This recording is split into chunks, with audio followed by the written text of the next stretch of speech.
Hey there, quirky folks. How have y'all been doing this new year?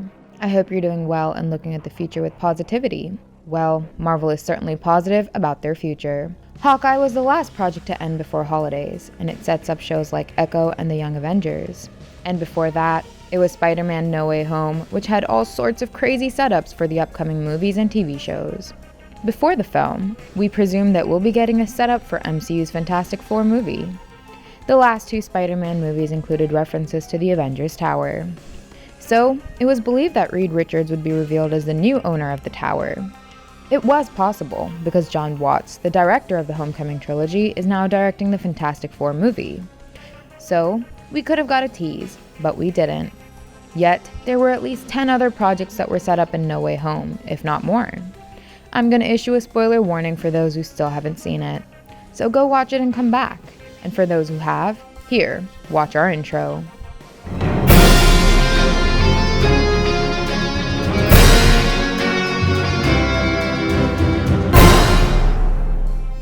The first and the most obvious setup came for Doctor Strange and the Multiverse of Madness. It's what? What do you know about the multiverse? Almost every MCU project of 2021 had led into Doctor Strange 2. WandaVision, Loki, What If, and probably even Shang-Chi did.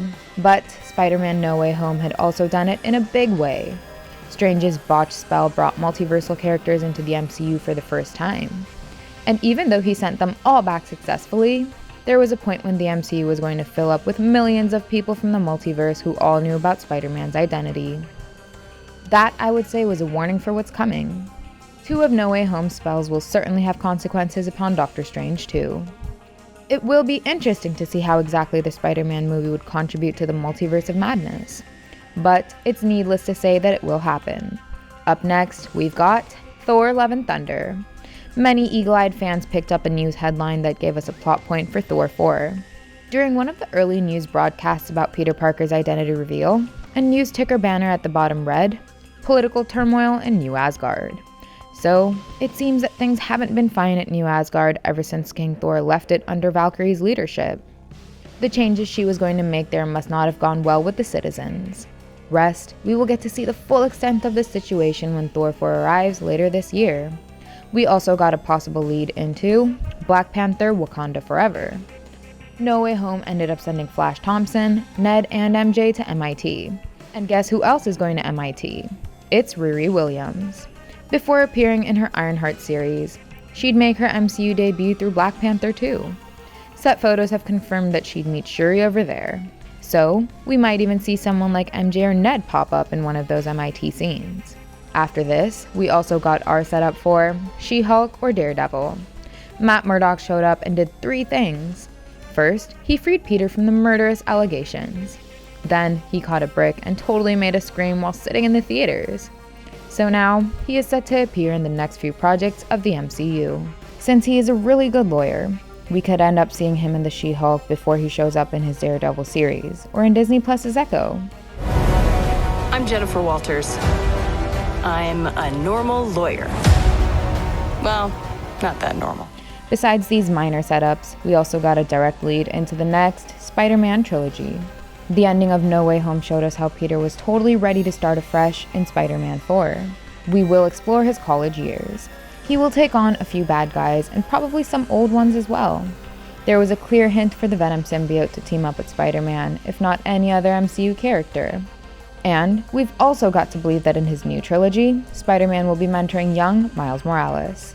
But before all that, we've probably even got a tease for Secret Invasion. Spider-Man Far From Home revealed that Talos was roaming around on Earth as Nick Fury. It was fine.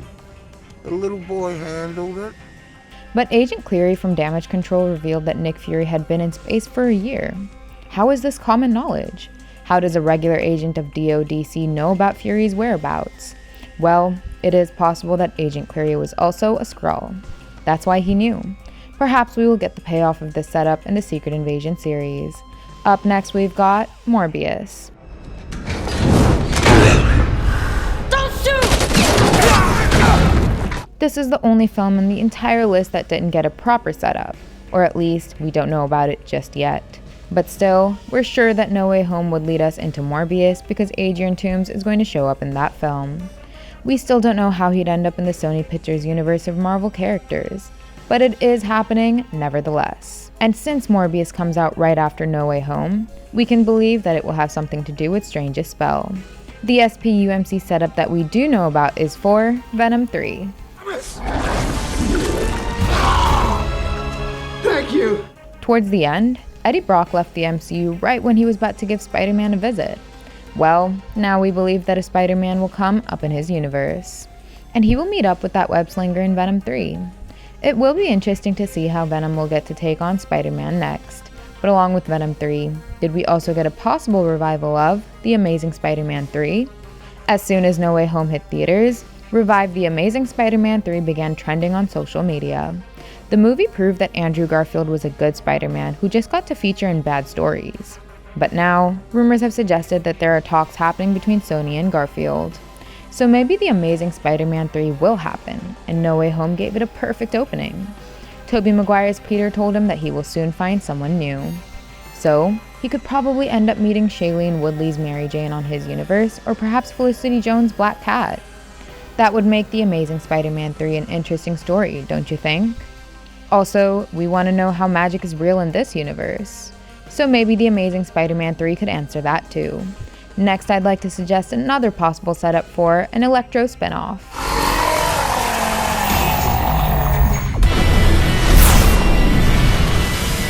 Recently, a report from Hollywood scooper Charles Murphy stated that Sony would be looking at a potential Electro spinoff with Jamie Foxx. Yes, I know that Max Dillon isn't Electro anymore, and he even turned good by the end of No Way Home. But maybe when he gets back to his world, he would try to become Electro in the right way this time. And he could become a new hero from this point onwards. All this could be explored in his own spin-off. Now the final point of this list hasn't been talked about or reported by anyone. It is more of a wishful thinking on my end. That feels weird, but I'll allow it. Old Man Peter. Logan was a movie that put tears in our eyes. It gave Wolverine the kind of exit he deserved. And since Andrew Garfield might get another go at being Spider-Man, I don't see why Tobey Maguire should not. He clearly wasn't killed off in No Way Home, although we did get a scare. So maybe it could happen in a Logan-style Spider-Man 4. Sam Raimi could come back and finish telling his story properly after he is done with Doctor Strange in the Multiverse of Madness. He could either take up the idea of Vulture that he had for his cancelled Spider-Man 4, or he could bring in a new villain. What do you guys think about the Old Man Peter movie? My back! Oh, my back! And did you pick on any other setups for future MCU and Sony projects? Let us know in the comments. Give us a thumbs up and hit the subscribe button if you agreed with what you saw. And don't forget to check out some more fun content on our channel. Thank you, and I'll see you in the next one. Goodbye!